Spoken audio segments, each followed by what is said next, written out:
Welcome to episode. For episode 6, my goal is to actually write this down. So let's just imagine this says episode 5.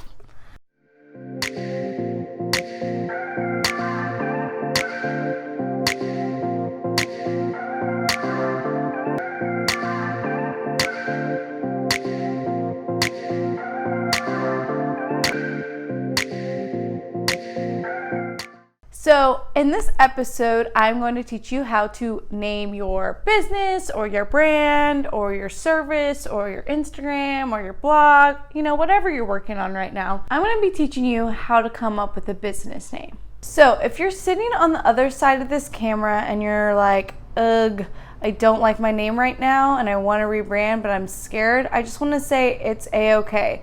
I originally had a blog and floral business where I sold fake florals, and it was called Surefire Floral. And then this year I rebranded to Regan Storm LLC.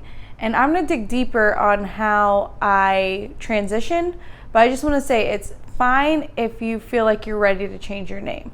Okay, so first I want to talk about if you are a service-based business. So you are someone who sells courses, workshops, masterminds. You're just basically in the online education world and you are the person teaching. So that's me. So why I branded to my name is because I was the person behind all my products, and you're still the person behind your products if you are in a different realm that's not online education, but I was the person that they were to be hearing from when they bought my products. So I named it after me. And then in the future, if I do, events or conferences or certain workshops and I want to name them something under my name, I can do that. But for right now and forever, my brand is going to be my name. So if you are thinking about getting into the online education world, that might be something to consider. So now I want to talk about how I came up with the name for Surefire Floral, because if you are in the business where you want to come up with a name for your business that's not your own name, I'm going to give you all the steps I took to get to Surefire Floral. So the first thing I want you to think about is, what do you want your ideal client or your ideal customer or your client to think when they look at your name? Do you want them to have an idea of what you're selling right off the bat? Do you want them to be enticed? Do you want them to think energy, calm? Like, what do you want them to think when they first look at your name? So I'm going to give you 2 examples. So the first example that came to mind is Mindful Mamas Club. So the adjective was mindfulness, and that's all what her company is about, and mamas. So it's specifically for moms. Right off the bat, her branding and her name gave her audience insight into what she is selling and what her whole brand is all about. So then for my second example, I'm going to use my graphic designer for when I had my blog. Her name is called Little Blue Deer Design. So right off the bat, it has something with design, and then she added her own quirky flair that kind of enticed me. We're like, what is this all about? So that is 2 different examples of people using their business within their name.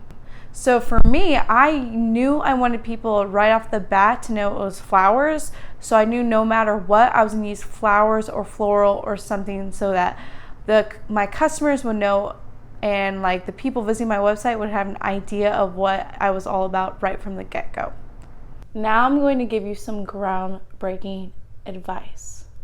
Just kidding. The next step I just went to Google and I started to search adjectives and words that have always meant so much to me, and then I just would look up all their synonyms. Synonym. Synonym. Synonym. Words that are similar. Okay. Synonyms. I can't say it. I just can't say it. Synonyms.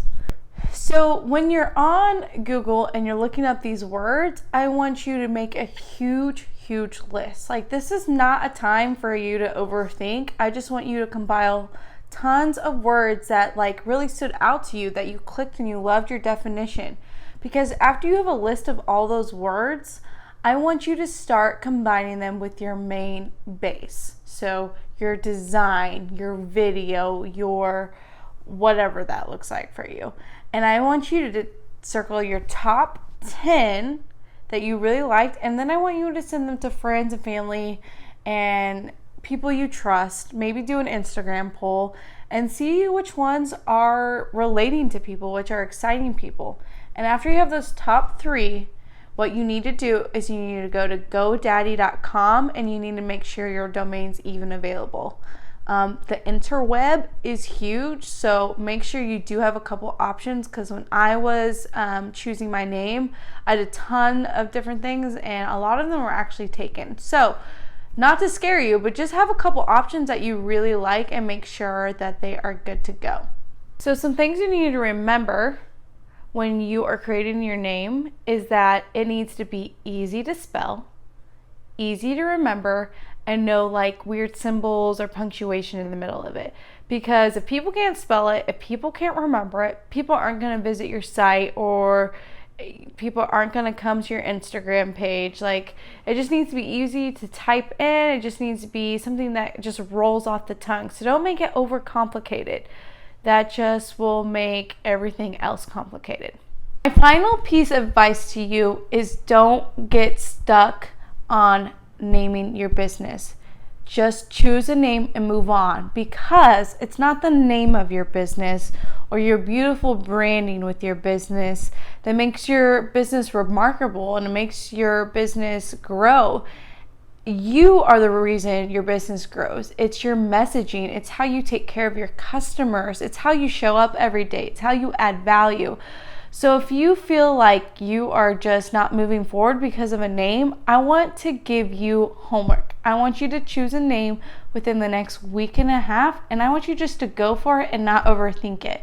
And then after that, I just want you to keep on showing up and working hard, because that's what's important. Now, if this helped you, please, please, please comment, like, and share with someone, or post it in your stories. This is free information to help people in their journey of starting a side hustle or a business. I also have a PDF if you want this stuff in written form, if that's easier for you.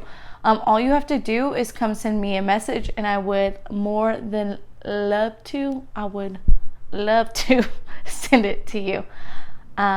Thank you for watching, and thank you for loving me through a struggle bus. That's a wrap.